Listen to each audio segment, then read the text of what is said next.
경대 스마일 통증의학과 권호대 원장입니다.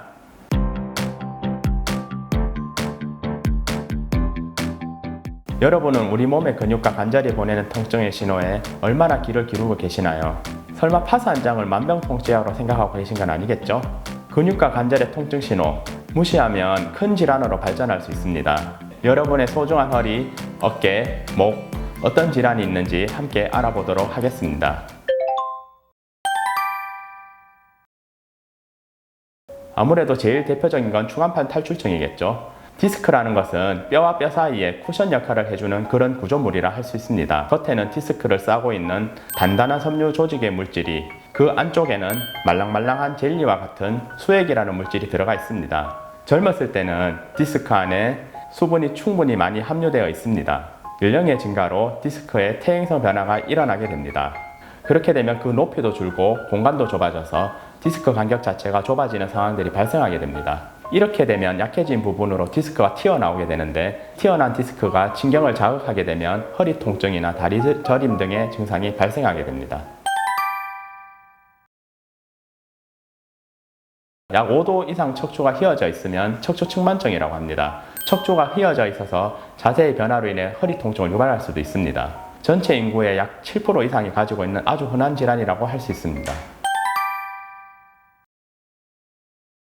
흔히 말하는 척추협착증, 전방전이증, 분리증 등이 있고, 담 걸렸다, 삐끗했다 말하는 근육통 등이 있을 수 있습니다.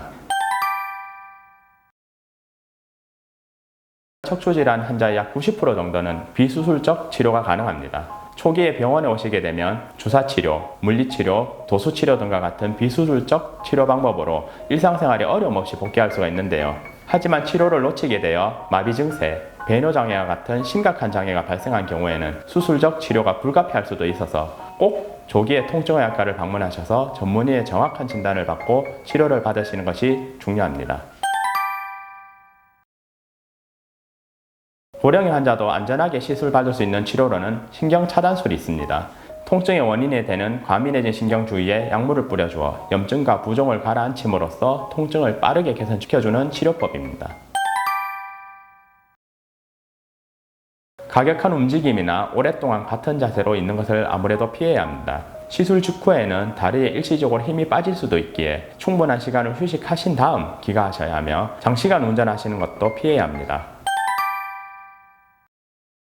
우리가 흔히 말하는 오십견은 어깨 관절막의 노화 염증으로 인해서 특별한 외상이 없어도 관절, 즉 어깨가 굳어지는 질환입니다.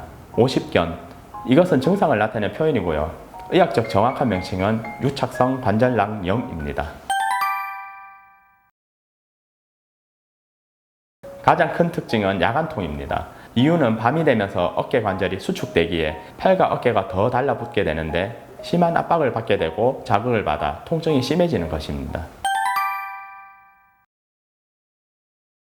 오십견의 치료 원칙은 수술을 하지 않는 비수술적 치료가 원칙입니다. 90% 정도는 수술적 치료 없이도 약물 치료와 재활 치료로 충분히 회복될 수 있습니다. 석회화 건염은 어깨 관절에 석회성 물질이 쌓이면서 통증과 염증을 유발하는 질환이라고 할 수 있습니다. 젊은 층보다는 노년층이 흔하고, 신진대사가 활발히 이루어지는 분보다는 떨어진 분들에게 흔한 경우로 보아 퇴행성 노화나 혈류 공급 장애가 원인인 것으로 추정되고 있습니다. 어깨에 석회화 건염이 발생하면 그 부위에 극심한 통증을 느끼게 되고 화끈거림을 느끼시기도 합니다. 어깨를 누르거나 압력이 가해질 때 통증이 더욱 심해지는데요. 또한 팔을 들어 올리기 힘들어 일상생활에 어려움이 있으시기에 병원을 내원하시는 경우가 많습니다. 비수술적 치료로도 드라마틱한 효과를 보실 수 있기에 걱정을 안 하셔도 될 것 같습니다. 엑스레이를 통해 석회가 발견될 수도 있는데, 무증상 환자에서도 석회가 발견되는 경우도 많습니다. 그래서 석회가 발견되었다고 하여 무조건 치료하는 것이 아니라 증상이 있는 경우에만 치료하게 됩니다. 통증이 심한 경우에는 약물 치료, 주사 치료, 체외 충격파 등 치료를 시행하게 됩니다.